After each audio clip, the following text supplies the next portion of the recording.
इसमें लंबाई क्या हो बराबर हो।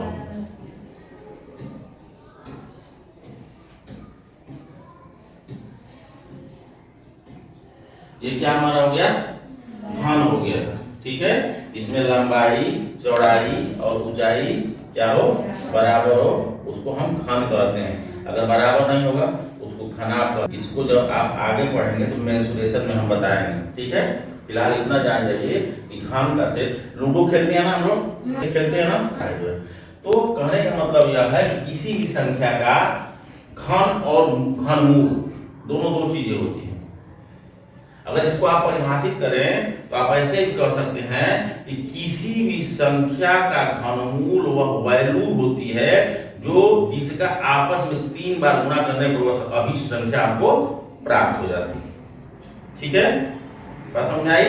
अब देखिए घनमूल को हमेशा क्या है हम लोग इस तरह से डिनोट करते हैं।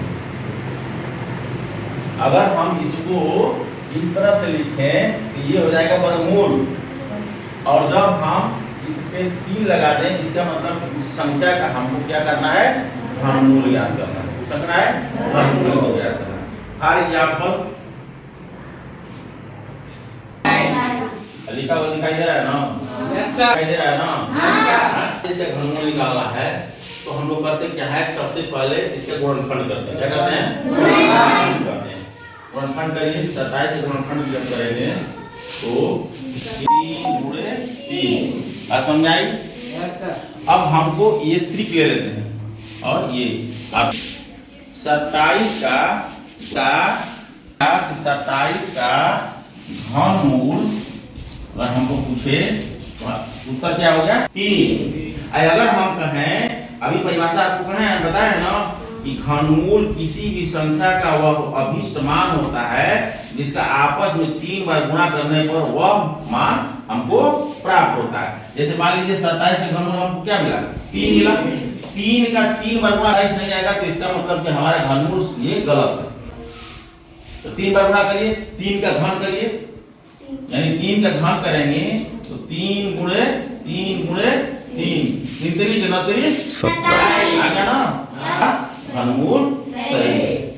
हमेशा याद रखिए कि किसी भी संख्या का और जो हमको वैल्यू प्राप्त होगी अगर उसका आपस में 3 बार गुणा करती हैं और वह संख्या अगर नहीं मिलती है तो इसका मतलब कि आपका घनमूल निकाला हुआ घनमूल क्या है गलत है। उत्तर की जांच अगर आपको करना हो तो ऐसे निकाल है निम्नलिखित संख्या का घन ज्ञात करिए।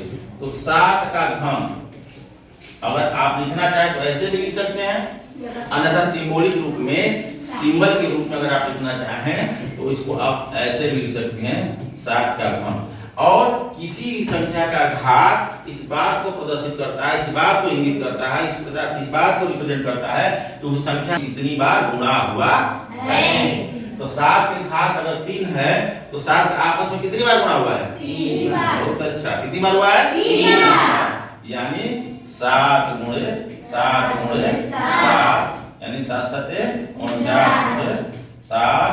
अब कितना आ जाएगा गुणा करके देखिए घन करिए तो क्या होगा 343 का आप क्या कर दीजिए गुणनफल कर दीजिए, यानी 49 और फिर 7 का 7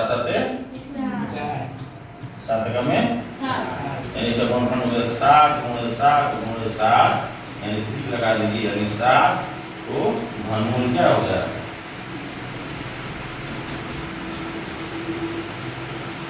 बात समझ आई।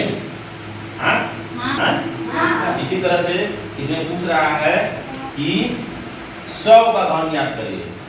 100 का घन कह रहा है। ठीक है, अगर सिंबल के रूप में इसको ऐसे भी लिख सकते हैं तो घात 3 अर्थात 100 गुणे 100 यानी 100 पर कितने शून्य लीजिए 6 शून्य। बात समझ आ गया।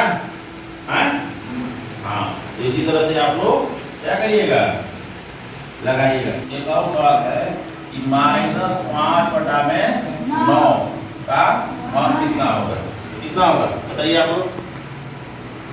यदि यह हो गया -5 गुणे -5 गुणे -5 बटा में 9 गुणे 9 गुणे 9 यानी बचा 25 बाटे 125 और 9 81 81 9 229। यही क्या हो गया आंसर।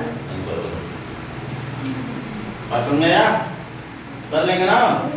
हाँ ऐसे कीजिएगा, नहीं आएगा तो पूछिएगा। संख्याओं में से आप बताइए कि कौन सी संख्या पूर्ण घन है।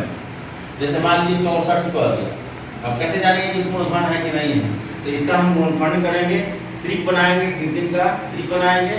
अगर हो जा रहा है तब तो पूर्ण घन है, अन्यथा हम कहेंगे कि यह अमुक संख्या पूर्ण घन नहीं है। तो चलिए इसका गुणनफल करिए। 64 का गुणनफल करेंगे, कितने से कटेगा ये? 2 से कटेगा। 2 3 थोड़ा दुगुना के कितने से कटेगा? 2 से। 2 गुना के बाद 30 फिर कितने से कटेगा? 2 से। 2 8 16 फिर कितने से कटेगा? 2 के 8 फिर कितने से कटेगा? 2 से। फिर कितने से कटेगा? 2 से। हो गया, ये तो हमारा गुणनफल हो गया। अब देखिए इसका त्रिक बनाइए। त्रिक बनाएंगे तो क्या होगा? 3 का ले लीजिए ना, ये हो गया और ये हो गया। आराम से बन गया कि नहीं बन गया? हां बन गया।